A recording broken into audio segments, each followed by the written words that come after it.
రాష్ట్రంలో రవాణా ఆధారిత అభివృద్ధికి గేమ్ చేంజర్గా భావిస్తున్న ఔటర్ రింగ్ రైలుకు అనుమతి ఇవ్వాలని కేంద్రానికి ముఖ్యమంత్రి రేవంత్ రెడ్డి విజ్ఞప్తి చేశారు.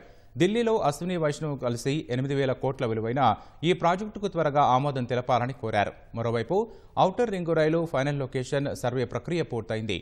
దక్షిణ మధ్య రైల్వే 3 రకాల అలైన్మెంట్లతో ప్రతిపాదనలు సిద్ధం చేసింది.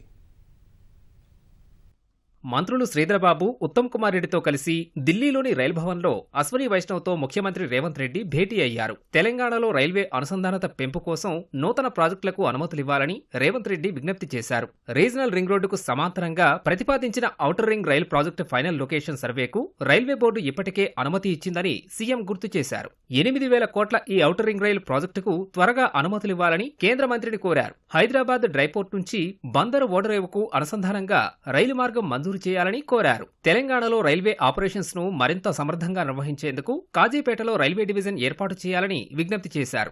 రాష్ట్రంలో వివిధ ప్రాంతాల అనుసంధానం, పారిశ్రామిక, వ్యవసాయ ఎగుమతులు దిగుమతుల కోసం వెనుకబడిన ప్రాంతాల అభివృద్ధికి వికారాబాద్ కృష్ణా, కల్వకుర్తి మాచర్ల, డోర్నకల్ గద్వాల, డోర్నకల్ మిర్యాలగూడ మార్గాలను 100% రైల్వే శాఖ ఖర్చుతో మంజూరు చేయాలని ముఖ్యమంత్రి కోరారు. తెలంగాణలో సెమీకండక్టర్ ప్రాజెక్టులకు త్వరగా ఆమోదం తెలపాలని కేంద్ర ఐటీ, ఎలక్ట్రానిక్స్ శాఖల బాధ్యతలు నిర్వహిస్తున్న అశ్విని వైష్ణవ్కు ముఖ్యమంత్రి విజ్ఞప్తి చేశారు. ప్రపంచ స్థాయి మౌలిక సదుపాయాలు తెలంగాణలో ఉన్నందువల్ల ప్రతిపాదిత advanced system and package technologies project, micro LED display, fab project crystal matrix కు ఆమోదం తెలపాలని కోరారు. ముచ్చెర్లలో హైటెక్ ఎలక్ట్రానిక్స్ పార్క్ ఏర్పాటుకు ఈఎంసీ 2.4 పథకం కింద అనుమతి ఇవ్వాలని విన్నవించారు. రీజనల్ రింగ్ రోడ్డు సమీపంలో నూతన ఎలక్ట్రానిక్ మ్యానుఫ్యాక్చరింగ్ పార్క్ ఏర్పాటు చేయాలన్నారు. సీఎం విజ్ఞప్తులకు కేంద్ర మంత్రి సానుకూలంగా స్పందించినట్లు ప్రభుత్వం ఒక ప్రకటనలో తెలిపింది. మరోవైపు తెలంగాణలో రవాణా ఆధారిత అభివృద్ధికి గేమ్ చేంజర్గా భావిస్తున్న ఔటర్ రింగ్ రైలు తుది సర్వే ప్రక్రియ పూర్తయింది. 2023లో కేంద్ర ప్రభుత్వం హైదరాబాద్కు ఔటర్ రింగ్ రైల్ ప్రాజెక్టును ప్రకటించింది. 2023 సెప్టెంబర్లో ఫైనల్ లొకేషన్ సర్వే చేసేందుకు అనుమతి ఇవ్వగా అది ఇటీవల పూర్తయింది.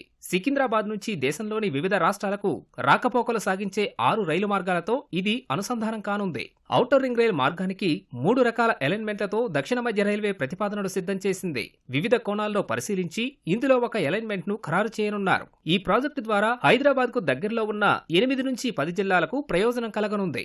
రాష్ట్రంలో ప్రధానమైన సికింద్రాబాద్ రైల్వే స్టేషన్ ముంబై, వరంగల్, గుంటూరు ఇలా 6 రైలు కారిడార్లతో అనుసంధానమవుతుంది. ప్రధానంగా గూడ్స్ రైళ్లను ఎక్కువగా మళ్లించడానికి వీలవుతుంది. ఈ రైళ్లు అనేక రాష్ట్రాల మీదుగా ప్రయాణిస్తుంటాయి. వాటిని సికింద్రాబాద్ వరకు రాకుండా మధ్యలోనే రింగ్ రైల్ మార్గం ద్వారా ఇతర రూట్లలోకి మళ్లించడానికి ఆస్కారం ఉంటుంది. తద్వారా సికింద్రాబాద్, హైదరాబాద్, నాంపల్లి స్టేషన్లపై ఒత్తిడి తగ్గించవచ్చు. ఒక నగరం చుట్టూ ఔటర్ రింగ్ రైల్ ప్రాజెక్టు చేపట్టనుండడం దేశంలోనే ఇదే మొదటిసారి అవుతుంది.